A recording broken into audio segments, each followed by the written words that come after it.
Hi, I'm Jaycee here at Art with a Heart, and today we will be painting some spring eggs, and I hope you enjoy. So what I have done right away is drawn out my eggs and my nest with my pencil, and so I'll go over it again just a little bit so you can see where that will be. So I sort of a circle, but it's kind of oblong on either side. That's going to be the base of our nest. And then I chose 3 eggs, and that's where we'll be starting. And so for your egg shape, it's kind of like a teardrop, but rounder. So you want to do round at the top, and then it goes out, kind of flaring out at the ends, and round it together. So it's like a wide teardrop, and I did that 3 times. It's like a football with one side a little rounder than the other. Exactly. That's a good way to put it. I was trying to think of something. All right, and so now we should have our nest basically penciled out and our 3 eggs that we'll be painting. And so once you got that, then we can go in and start with our paints. Pardon my reach. Here we go. And so for today, I decided to use our primary colors so we can learn how to mix all of our colors from the primaries, red, blue, and yellow. And so we're going to start with our brown. And so for brown, what we're going to do is we're going to mix yellow and red together first, and then we're going to add a little bit of blue.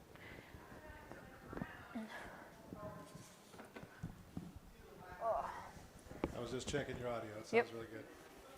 And so we keep mixing that, and you only want to use a little bit of red in this because the red is a strong pigment.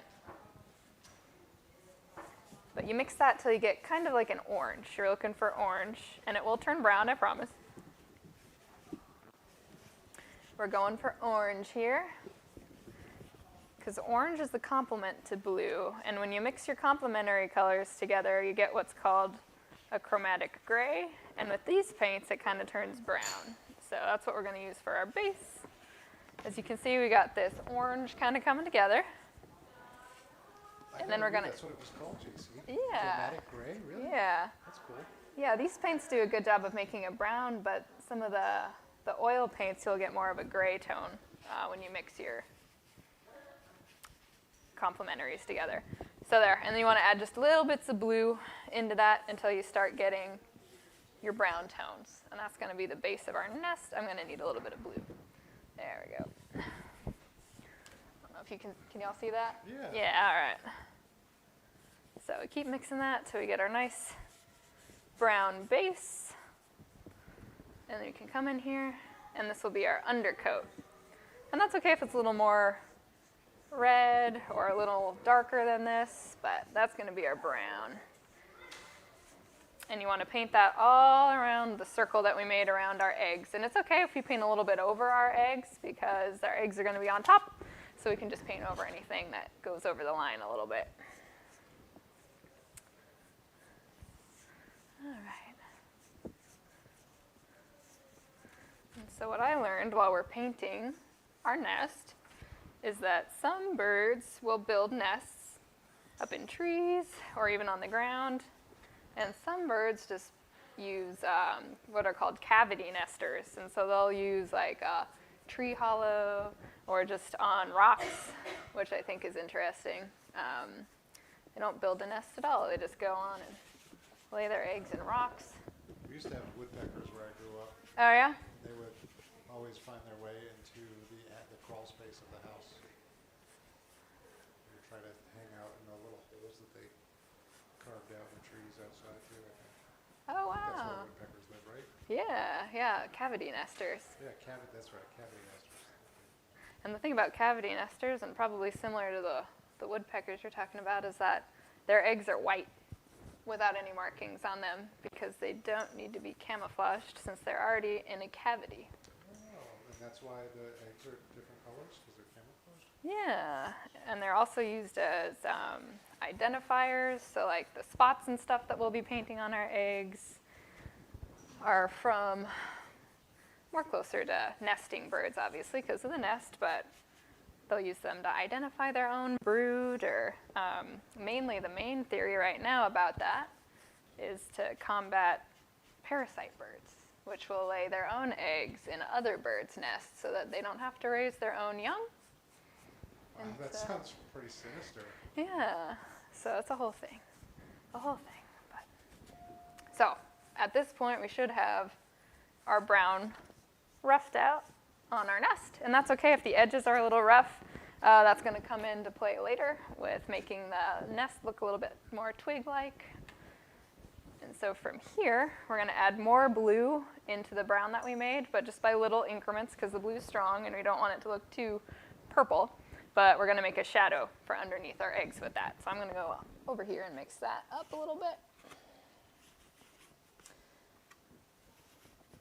But yeah, I had never thought about why there's spots on eggs until recently. Never heard of that. I mean, I know that I've seen them. We had a lot of robins where I grew up too. Yeah, and I think they have little blue eggs. they do have bright blue eggs. Okay, and so we should have, and that's just adding a little bit more blue into that brown that we've already mixed, and that'll give us that darker brown that we can start building in our shadows a little bit under our eggs like this, and you're just gonna kind of follow that line. Again, it's totally okay if you get over onto your egg side because we'll be painting those last. This way it'll help us define kind of the interior of our nest. But, yeah, and so, let's see, what else have I learned about eggs recently? Oh yeah, they're built from the inside out. So when the egg is being made inside mama bird, it starts with the yolk, and then the whites, and then the shell is added last, and the coloring is like right after that, right before the egg is laid, is when all the coloring and spots and stuff are added to it. Those the finishing touches. Yeah, just little flourishes here and there, you know? Okay, so. All right, we're gonna let that dry. And while that's drying, we're gonna mix our egg colors, which for this one I chose a pink and a blue and a yellow. And typically, those are all from different bird species, but I thought being spring, you know, we could do a couple different ones. And so we're gonna start with this one here, which is red. So you wanna get a little bit of red on your palette and then just a little bit of white to give it that kind of pastel pink color. And I'll mix along with y'all so you can see that. They're the colors in our logo too. Exactly. Can make all kinds of stuff with our primaries. Okay. All right, so you can see we got our red. Try not to mix it too much into our brown. And then I'm gonna add a little bit of white into that. And I might need some more white, but I like to use just little increments so that I don't go too far over.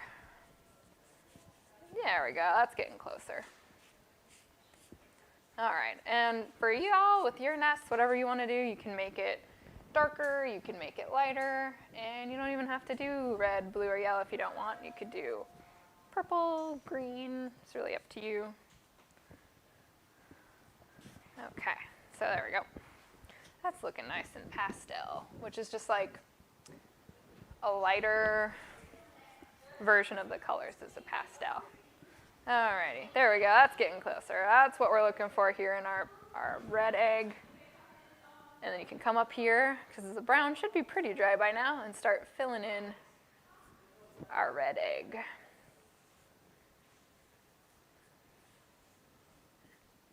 And in nature, there are two pigments that make up all egg colors. Oops, getting a little bit of there. All right.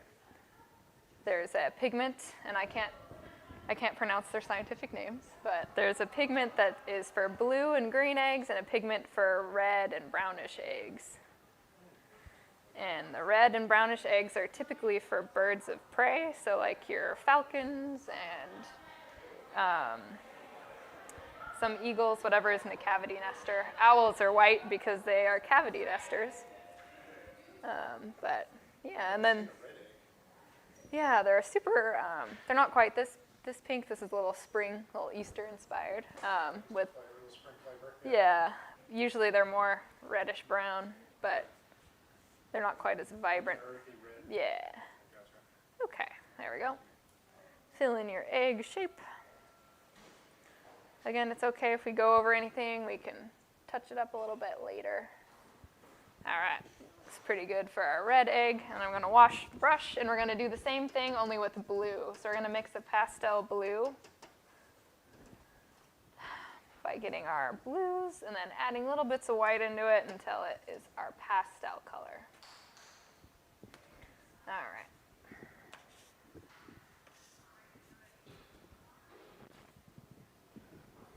Here we go. And I'll mix that up here as you can see. All right, gonna need a lot more white. That blue is strong.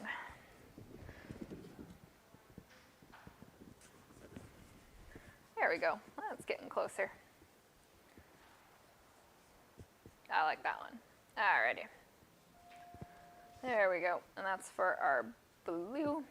And if you want this to look more like a robin's egg blue, you'd want to add a little bit of yellow into it because it's slightly on the green side, but I'm going to do these nice pastels so we can see them. Alright, and then we're going to fill in this blue here. And then after that, we'll move on to our yellow egg. Okay.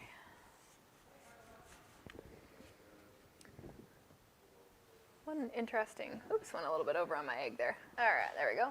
One interesting thing also that I recently learned about eggs is that the shells on eggs are surprisingly strong, even though it seems like they're fragile because we crack them for our omelets and breakfast and things, but they're actually built strong enough to withstand the weight of mama bird when she's sitting on her nest. And so they can withstand up to that and also being laid onto the nest. So they're pretty tough little guys for being just made out of a shell. One of the strongest eggs in the animal kingdom is the ostrich egg. And it's also the biggest egg in the animal kingdom. Okay, there we go. And you can eat ostrich eggs. They are edible, and apparently they taste like chicken eggs. The problem is, though, is that it takes a drill in order to break the egg because their shell is so strong. So you have to drill through the shell in order to get to the yolk on the inside. So it's quite a mess. All right, so now we got our blue egg, and we're moving on to our yellow. And we're going to mix yellow the same way we've done the other two by adding just little bits of white into our yellow.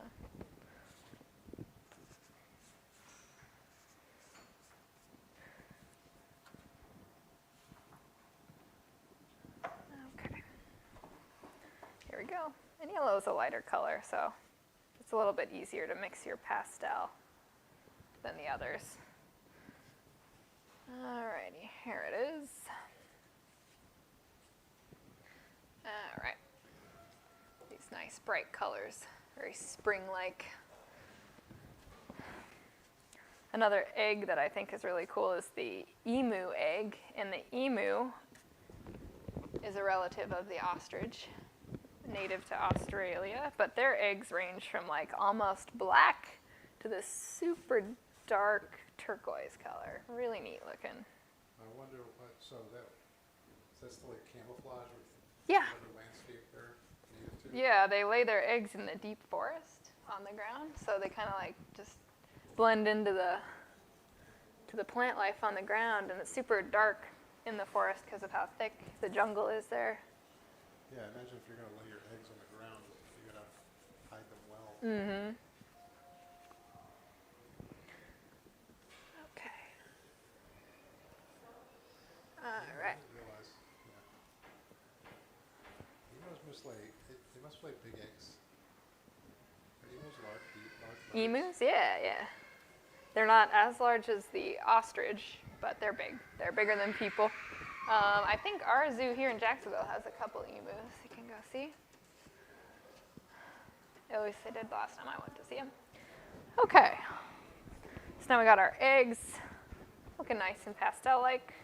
And from here, we're going to use these same colors that we've mixed, but we're going to make our highlights. And in order to do that, you're going to add even more white to make our highlight. So the colors we've already mixed, just take more white, and you can use just like a corner because you don't need a whole lot to make a white. This is one to be really pink.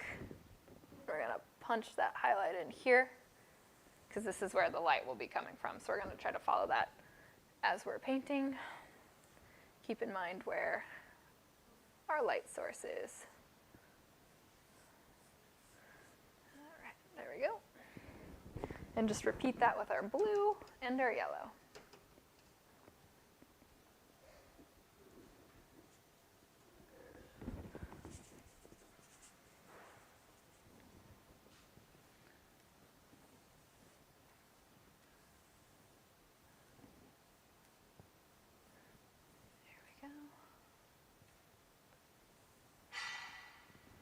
And then yellow.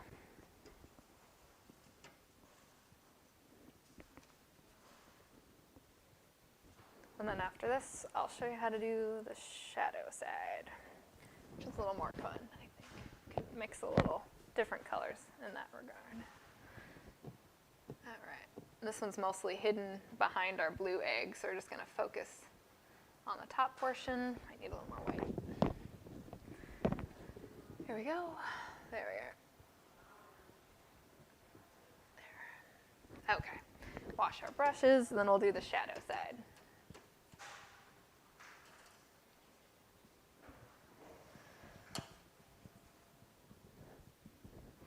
Okay, for the shadow side, what we're going to do is we're going to use our same colors here, but for the pink, we're going to add a little bit of blue into it and make kind of a purple color here. But we want it to swing a little more red. So we'll keep mixing in a little bit of that color we've made until it's like a warm lavender color, I guess would be the best description for it. And we're going to go the opposite side of where our highlight is, because that will be our shadow side on our egg. You can put a little bit down here. Here we go. Okay. And then for the blue, we're going to do the same thing but with red until it's a cooler lavender. So it wants to swing more blue than red. We'll take that, mix a little bit in here. There we go. You can kind of see it come together a little bit. It's going to be your darker purple, purpley color. And follow our shadow side.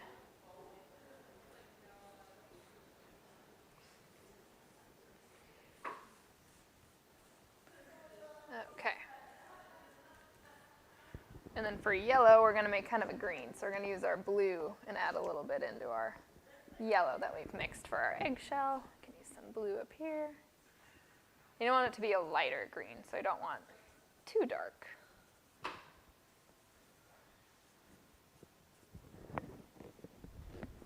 There we go. Or else it won't look like a shadow anymore. There it is. Just there. So we have our highlights and our shadows, and we're going to let that dry, and we're going to go back to our nest. And we're going to use a technique called dry brushing, which is where you want to get your brush as dry as possible on your paper towel after it's cleaned. And we're going to go back to our brown here. My palette's kind of a mess, but we're going to go back to our brown, and we're going to add a little bit of white into that. Do you need more paper plates? I'm good. Thank you. I have one. Appreciate it. Okay, so we're going to add a little bit of white into that. And then you want only a little bit of paint on your brush. So you want it to be pretty dry, which is where the technique gets its name. And you're going to just brush it lightly over the top of the outside of your nest. So not where your shadow is, but just on this lighter brown. Lightly brush it.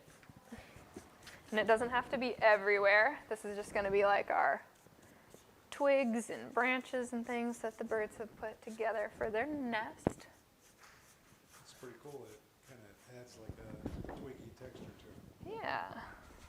I like to dry brush, do all kinds of fun techniques with it.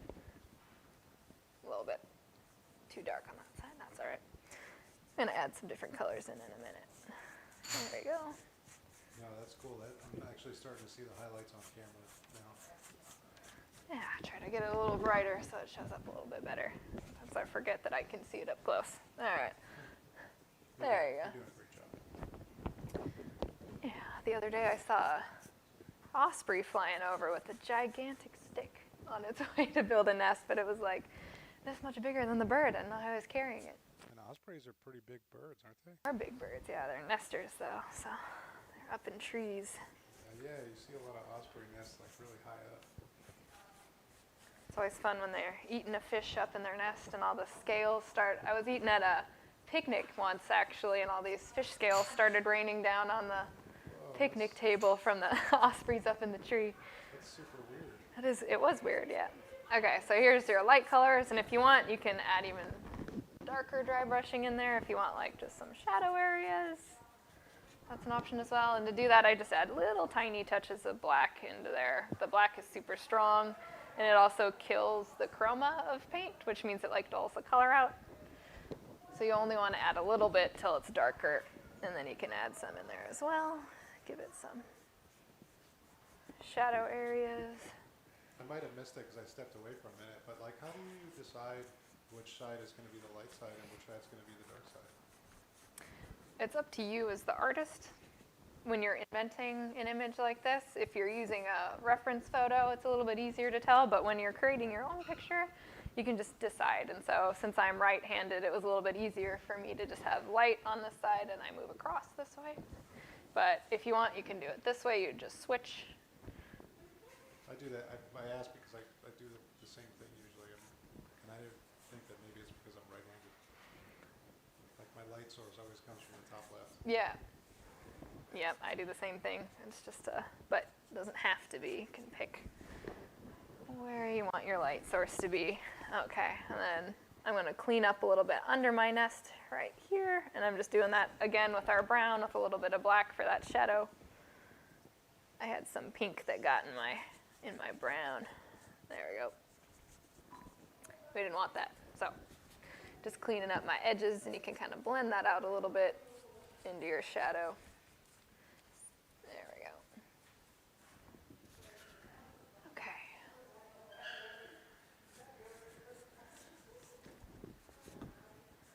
There we are. Yeah, I don't know if I would eat an ostrich egg though if I had the opportunity to. I've heard they're kind of grainy. Do people actually do that? Yeah. I might have stepped away. We were talking about ostrich eggs a minute ago. You can eat them. They're edible. Oh. And according to reports, they taste like chicken eggs, but grainy, which seems like a weird texture for an egg. Grainy. Yeah, granular. Like sugar is in it or something, like crunchy. Yeah. I don't know how to feel about that. Yeah, I don't know I mean, either. like if I was somewhere and somebody offered me an ostrich egg, I wouldn't want to be rude. But I don't know if I enjoy grainy eggs. I don't know either. But one ostrich egg is equivalent to 24 chicken eggs. So. What? Yeah. Like the size of it? Yeah, and the amount of yolk on the inside. That's like a lot of cholesterol, dude. It is a lot of cholesterol, but it'd make one huge omelet. You could feed a whole party. I'm just darkening the top of my nest right now is what I'm doing. There we go. I'm sorry, I'm still stuck on the giant UFO-sized omelet. It'd be quite a You need a big frying pan for quite a sight. Yeah, I know. You need to like cook it over a fire or something. I know it wouldn't fit on my stove. Or any normal stove. Or any normal stove, yeah. All right, I'm switching brushes right now to this little guy. He's a little bit rounder. It's easier to put our spots on with this rounder one. You can do it with the flat brush, but it is easier when you have a round brush like this. All right. Jaycee, just so you know, you're at 24 minutes, so Okay. you still got plenty of time. Awesome. Just take your time. Thank you. Yeah, Awesome. Thanks for letting me know. you're doing a great job. Sounds good. Glad I'm talking about eggs. Yeah. Having a good time with the eggs. All Well, right. there's so much to know. I know. I had no idea. Learned a lot about eggs recently. So for our spots that we're going to put on our eggs, we're going to use our brown still. And similar to how we did the dry brushing on our nest, we're just going to mix a little bit lighter brown color. Make sure there's not a whole lot of paint on your brush because we're dry brushing, remember? So you want your brush to be dry in texture. And we're just going to spot those on our egg. And I'll do a couple different colors. I'll start with a light brown, and then we'll splotch in some darker browns as well. Did you know that eggs are one of the slowest things to go bad in your refrigerator? refrigerator because of their design. I didn't know that. No. Yeah, the egg shape is like the most efficient. Like it's like a thermic barrier or something like that. The way that it distributes heat because of the shape of it. I went to art school, so I don't really know about the science. That's really cool. I didn't know that was the last. I knew that like if you try to squish an egg from the top and the bottom, it won't break. Really? Yeah, like you can. Yeah, just from the design, it won't break that way. You have to squish it from the side. That's how cool. Yeah. And I'm doing this on all my eggs. I'm just using brown for all of them, but if you want, you can do splotches of any color. In nature, it's typically brown to red to black, but if you want it to be a nest of like dragon eggs, you could do purple spots. Dragon eggs. Yeah. Dragon eggs have purple spots? In my world, they do. Okay. I'm just curious. I haven't done the research. From the reports I've read, it's been purple. There's actually a extinct bird called the elephant bird that was native to Madagascar, and it's only been extinct in the last couple thousand years, so they've been able to find actual eggs buried in the ground still from these birds. I gotta know what an elephant bird looks like. And they look like a huge dodo bird, like. Oh, with like big faces, like long faces? Mm-hmm. But it's not like an actual trunk, right? Mm-mm. Okay, because that would be scary. That would be scary. Yeah, no. They don't fly like with their ears like Dumbo? No, I wish they did though, that'd be fun. Maybe they'd still be around today. With a little feather. Yeah. But yeah, their eggs are 3 times as big as an ostrich egg.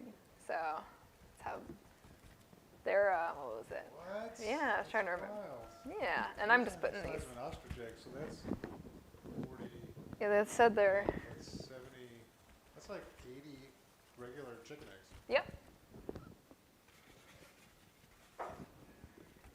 Wow. Okay. Jaycee, Mhm. we're hoping also, I'm sure it's not just myself, I'm sure the huge audience that's watching this video right now also would like to know if you can answer a question for us. Sure. What came first? That is the question, isn't it? Was it the chicken or Was it the egg? chicken or the egg? Often laid awake, sleepless at nights, trying to figure that out. So for now, what you're saying is the mystery remains unsolved. The mystery remains unsolved, remains to be seen. You heard that, kids. You're gonna have to go out there and do your homework. That's right. You have to do your own research, come to your own conclusions. I was watching Neil Tyson's special the other day, and he says that it was the egg. The egg. Yeah. And why did he come to that conclusion? He said that at some point over the course of millions of years, that some animal laid an egg, and that egg crossed in, like faded into the evolutionary point where you could call it a chicken. Huh. Like that egg was like the point between whatever that previous bird was Yeah. to a chicken. Weird. But nobody obviously knows When that happened. was. But that's just Tyson's theory, or his hypothesis, if you will. Makes more sense than just a chicken being beamed in from another dimension, I guess. I know, but that story sounds way more fun. It's a little more fun. Just a little bit. Okay, Put it so. that way, yeah. So you can add as many spots or as little spots as you want, and there's also, or if you want other designs, you can add other designs on here. Some birds will have like lines, like squiggles across their eggs. But for this, I was just focusing on the spots, and apparently the spots are the weakest points of the egg, and they're not sure why.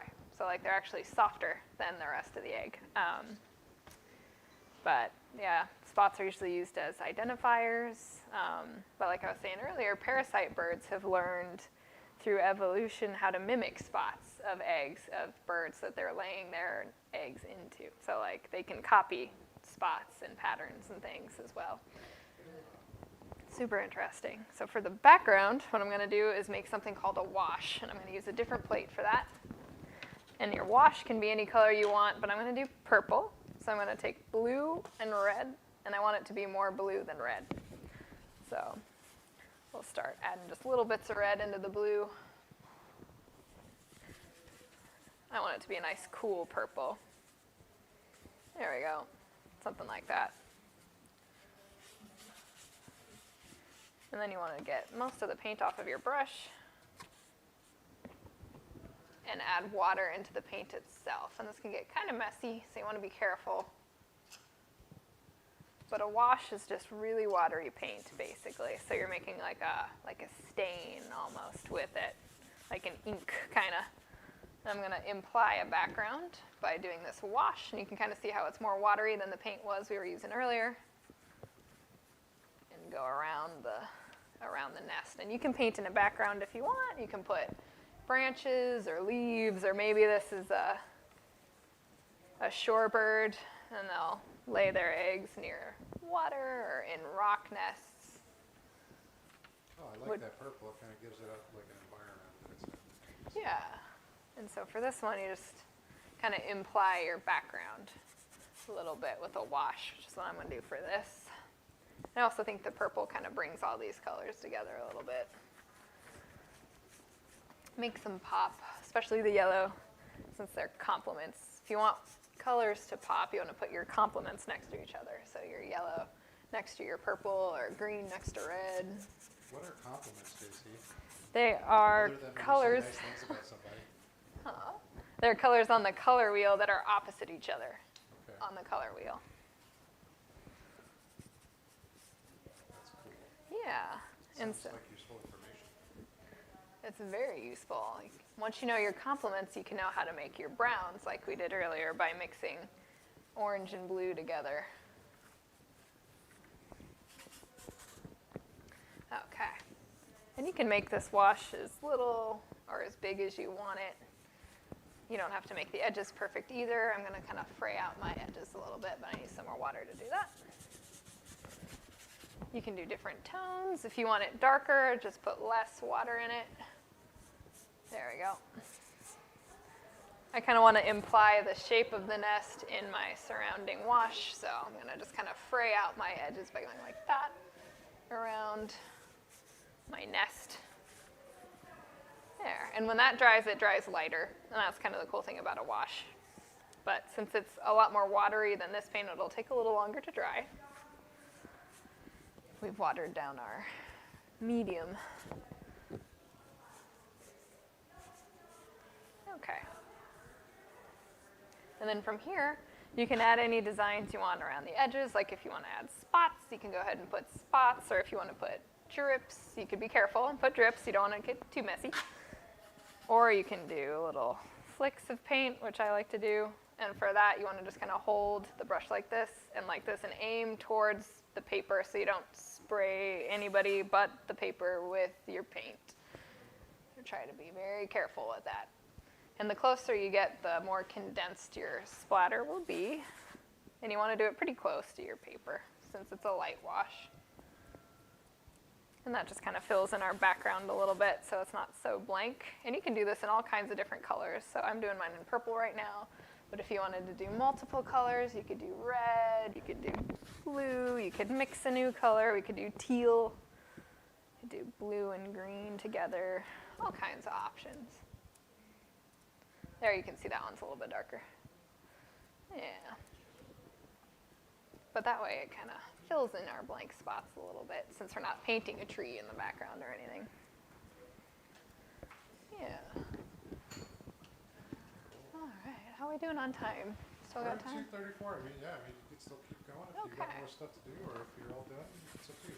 You're the boss. All right, I think I'm going to add a little bit of a blue wash to that as well, just to add a little bit of variety in there, give some color variation. There. There we go.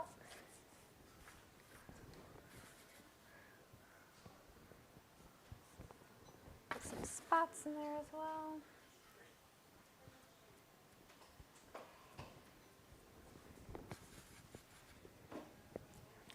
See if there's any other egg facts that I learned that I forgot to tell you. the color of the egg, like how vibrant it is, can indicate how healthy the mom is. If the mother bird is experiencing some kind of illness, her eggs, like if it's a robin, it will be a really pale blue, but if she's super healthy, it'll be a really vibrant blue. So veterinarians and pet owners can monitor the health of their bird through how vibrant their egg colors are. If it's an egg-laying bird that they have, that's true. Okay. Might add one more color into the background since we have a little bit of time. Maybe a warm color since we got all these cool colors. A little bit of red. And these are still just washes that I'm adding into the background here.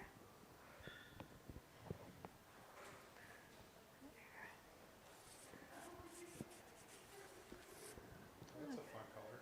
Yeah, just a little bit warmer will break up the cool colors a little bit around the outside of our nest. Give it a little bit of dimension. There we go. I'm going to add a little bit of that around it as well. And then from there, I think that'll pretty much do it for this guy. Awesome. Yeah. Thanks so much, Jaycee. Is there anything else that you want to say to... Just thank you so much for painting along with me. I hope we learned something either about eggs or painting. Set this down before I spill it on myself. But yeah, thank you so much. I hope you guys enjoyed. You did a great job. Yay! Good job. Thank you.